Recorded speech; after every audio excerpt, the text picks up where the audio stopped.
کہ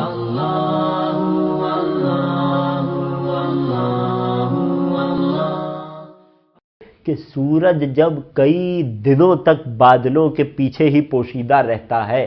جب سورج کی کرنیں ڈائریکٹلی مباشرتاً نہیں پہنچ رہی ہوتی، تو اب کیا ہوتا ہے؟ اب لوگوں کی کیفیت یہ ہوتی ہے کہ لوگ سورج کے بادلوں سے نمودار ہونے کا بڑی شدت سے انتظار کر رہے ہوتے ہیں۔ علماء فرماتے ہیں زمن غیبت میں جب وجود امامت غیبت کے بادلوں میں پوشیدہ ہو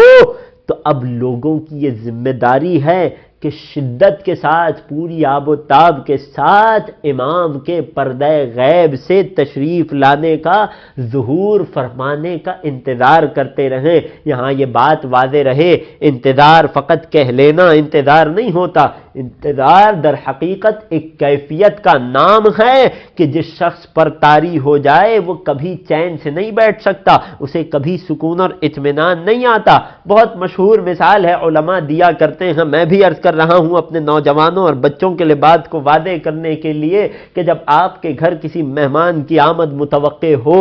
آپ کسی مہمان کے منتظر ہو، تو ایسے نہیں ہوتا کہ ہاتھ پر ہاتھ درے بیٹھے ہیں، ہاتھ پر ہاتھ درے منتظر فردا ہیں۔ کیوں؟ کیونکہ اگر آپ نے گھر میں کوئی آمادگی نہیں کی، گھر اسی طرح بکھرا رہا، کسی قسم کی غذا تیار نہیں کی، کسی قسم کا دسترخوان نہیں سجایا گیا، یہاں تک کہ وہ مہمان آ گیا، جب مہمان گھر میں آیا تو ایک مرتبہ اس نے آپ کے گھر کی حالت کو دیکھ کر چونکا، اور ایک مرتبہ آپ نے اس سے بڑی ہی مسرت سے مسکراتے ہوئے کہا، ارے جناب ہم تو بڑی شدت سے آپ کا انتظار کر رہے گے۔ یقیناً دو میں سے ایک بات اس کے ذہن میں آئے گی، یا تو کہے گا کس قسم کا میزبان ہے، مجھ سے میرے منہ پر جھوٹ بول رہا ہے، یا تو سوچے گا کہ شاید اسے مہمان کے انتظار کا سلیقہ ہی نہیں آتا۔ کیوں؟ کیونکہ انتظار لفظ اس بات کا تقاضا کرتا ہے کہ جس کا انتظار ہے، انتظار کا مطلب یہ ہے کہ پہلے اپنی انفرادی پوری آمادگی کر لی جائے، پوری طرح سے خود کو منتظر کی آمد کے لیے تیار کر لیا جائے،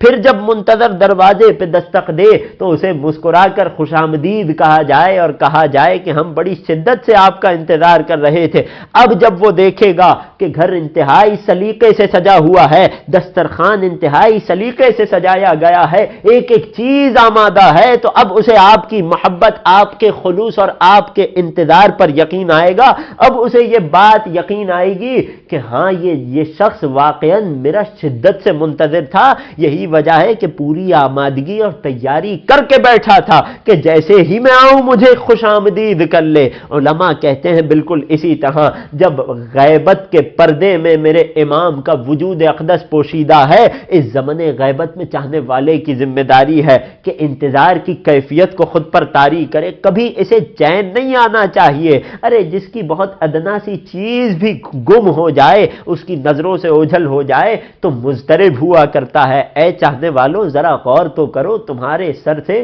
تمہاری نظروں سے تمہارے امام وقت کا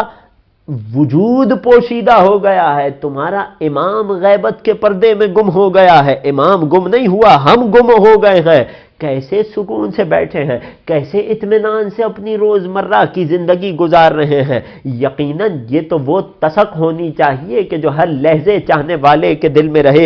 یہ تسک، یہ انتظار، وہ کانٹا ہونا چاہیے جو ہمیشہ چاہنے والے کے دل میں چبھا رہے، اور یہ کانٹا، یہ انتظار اسے ہمیشہ مجبور کرتا رہے کہ اپنے آپ کو ہر اس کام میں مشغول رکھے کہ جو منتظر کی پسندیدگی کا باعث ہے، جو منتظر کی خوشی کا باعث ہے۔ اپنے آپ کو ہر اس کام سے کنارہ کش رکھے، بچا کر رکھے کہ جو منتظر کے دل کو درد دینے کا، تکلیف دینے کا باعث ہے۔